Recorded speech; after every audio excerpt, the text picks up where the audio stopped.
Hello everyone. Now you will hear a short recap of the movie Contraband. Enjoy watching.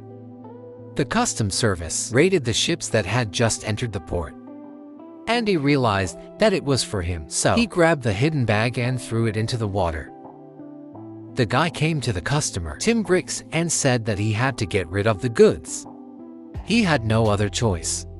Tell him that everything will be fine.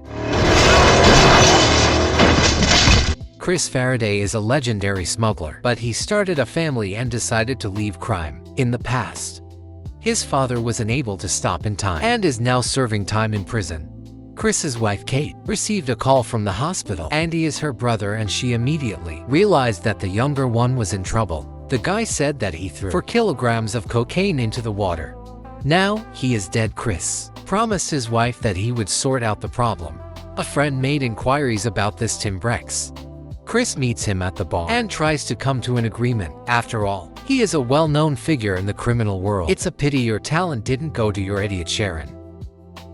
He's a loser. Chris promised the bandit that he would return the purchase price of the powder, but BRICS demands $700,000 on top of the lost profit. The conversation ended in a squabble. They couldn't come to an agreement. The only way out is to get back into business. Andy's buddy died in the hospital, so the entire debt now hangs on him. The bandits constantly threaten him with torture. Chris came to the dealer's home and promised that he would get the entire amount within a month if only he would leave the guy alive.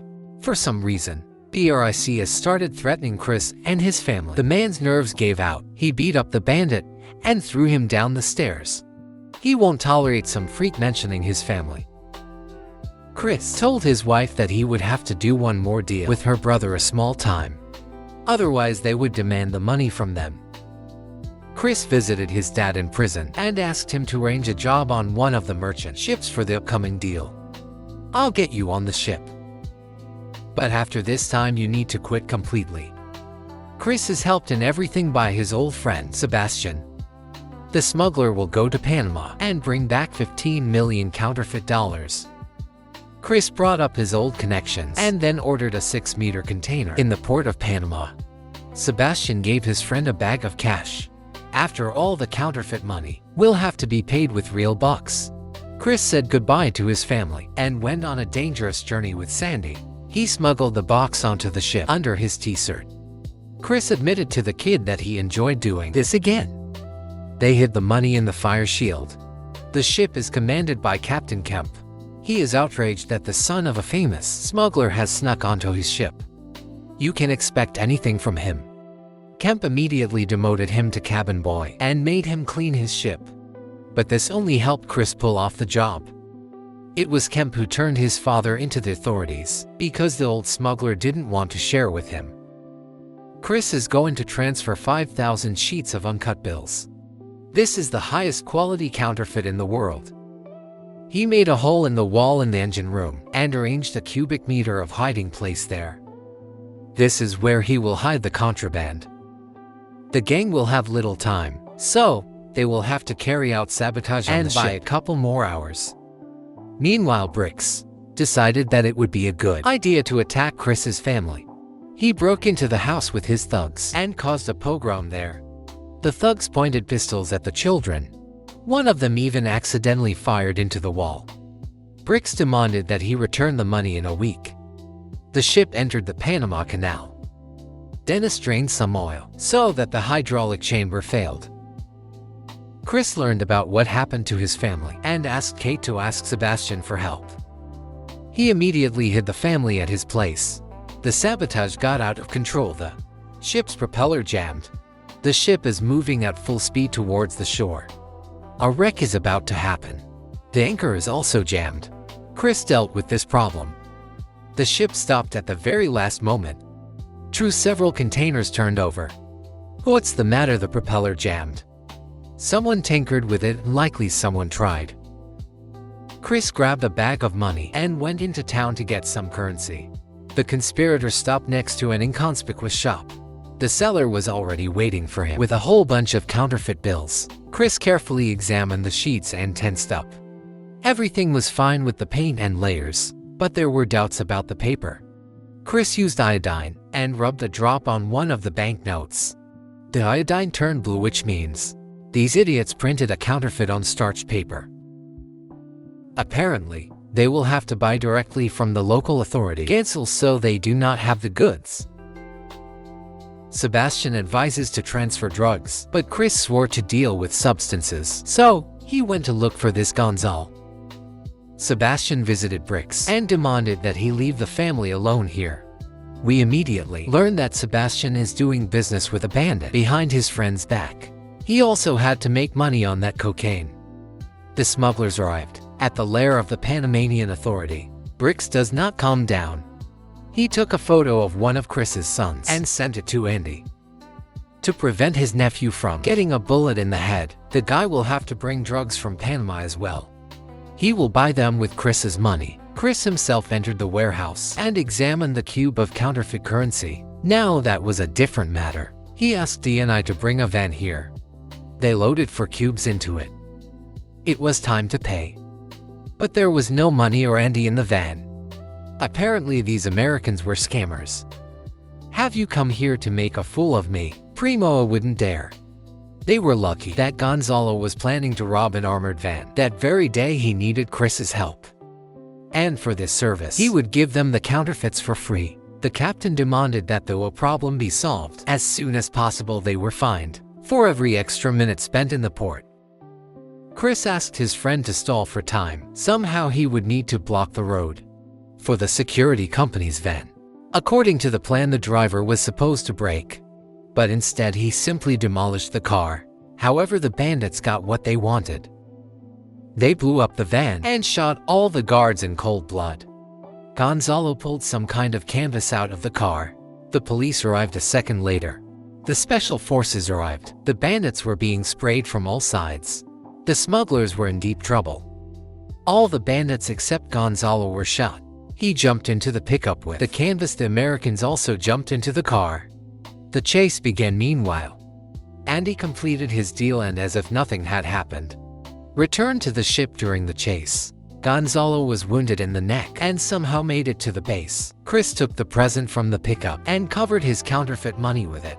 Suddenly Gonzalo left a gun on them and demanded to be taken to the hospital. The Americans barely managed to escape from the police.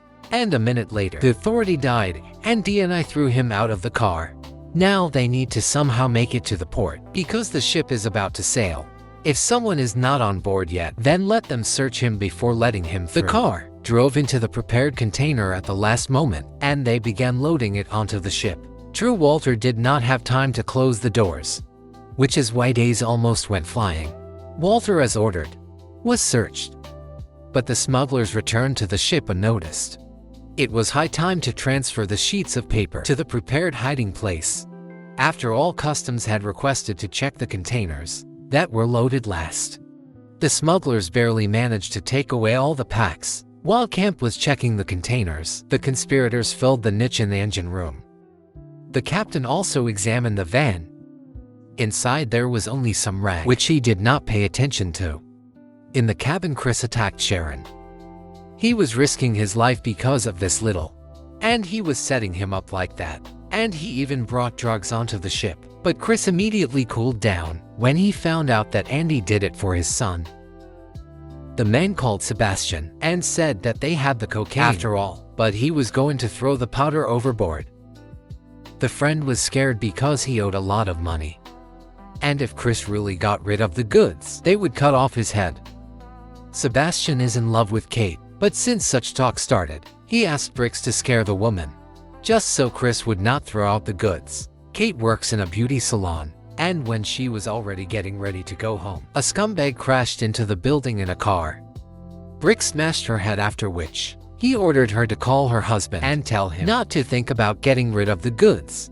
Sebastian drove up there and calmed his accomplice down. Grateful, Kate hugged her protector and suddenly smelled alcohol. The former alcoholic lost his temper and drove her children drunk in the car. She will not forgive Sebastian for this. Kate called her husband and gave him a message from Bricks. She left the children with a friend, and she herself will have to go to Sebastian to pick up her things. Chris thought about it because he only told Sebastian that he was going to dump the goods at sea. This means that he and Bricks are in cahoots. The alcoholic got drunk and started pestering Kate. "No, what are you doing?" "Nothing, and what am I doing trying to kiss my friend? What's wrong with that?" Kate got scared and locked herself in the bathroom. She was going to call her husband, but Sebastian kicked the door down. "You better tell him." The woman hit her head hard on the wall and apparently died. Chris immediately called and promised his now former friend that he would bury him if anything happened to his family. Sebastian made a night's move and called the captain. He said that Chris was transporting contraband, and if Camp prevented her from dumping it, then his share would go to him. The men searched Chris's cabin and threatened to call customs. They couldn't find anything, so come on as promised. Called customs helicopters and boats with flashing lights immediately headed to the ship. It seemed that the smugglers could not escape responsibility. The entire crew was ordered to go on deck. Sebastian wrapped Kate's body in plastic to transport it for burial somewhere. But she was still alive. The ship was searched with dogs. The cash in the engine room was quickly found. However, it was already empty. The van was also searched. Hey Rank. Chris was detained for questioning, but his accomplices left the ship without any problems. They threw a vacuum cleaner into the captain's trunk. Andy's joy did not last long. Bricks and his friends immediately grabbed him. Chris was never cracked after the search. He was also released. Bricks drove up to him with a hostage. Without thinking twice, the smuggler pulled the scoundrel out of the car and gave him a beating. True, he can't do anything against guns. Well, at least the kid was able to escape. Earlier, Chris stole the keys to the captain's house and made a duplicate. He brought the bandits to the camp's house and lied that his friend allegedly lived there. The alarm went off and the police immediately responded. It turns out that the smugglers took the drugs from the ship inside a vacuum cleaner, so Chris once again proved that he is a first-class specialist. The careless bandits began to inspect the goods right there, and Chris quickly got out of the house in the captain's car. Finally, the owner of the house woke up. "What is this here? Who are you? And what are you doing in my house? Go back to bed, old fart." The police arrived and arrested the captain, along with the bandits. After all, they found several kilograms of cocaine in his house. Chris is running around the city trying to find Kate, but she is nowhere to be found. In Sebastian's house, he found traces of a struggle. Meanwhile, his friend arrived at the construction site with the intention of filling Kate's body with cement. Chris rushed here and punched Sebastian in the face. "I loved you, bastard, like a brother." Sebastian refused to say where Kate was. Then Chris called his wife. He heard where the ringtone was coming from and was horrified. Finally, Chris stopped the cement mixer and managed to pull his wife's body out of the horrible grave at the very last moment. The woman woke up in the hospital. The counterfeit money was also still there. They were tied to bags with salt and thrown into the sea. When the salt dissolved, the counterfeit floated to the surface of the water. Walter and Bricks began an unusual fishing trip. Chris sold the counterfeit bills for $3 million real bucks, and Sebastian ended up in prison, where Chris's dad is sitting, and he will have a hard time here. Andy bought the van they brought from Panama. The thing is, Gonzalo stole a painting worth $140 million, and they mistook it for a rag and accidentally delivered it to America. Chris sold the painting on the black market for $20 million and began to live happily.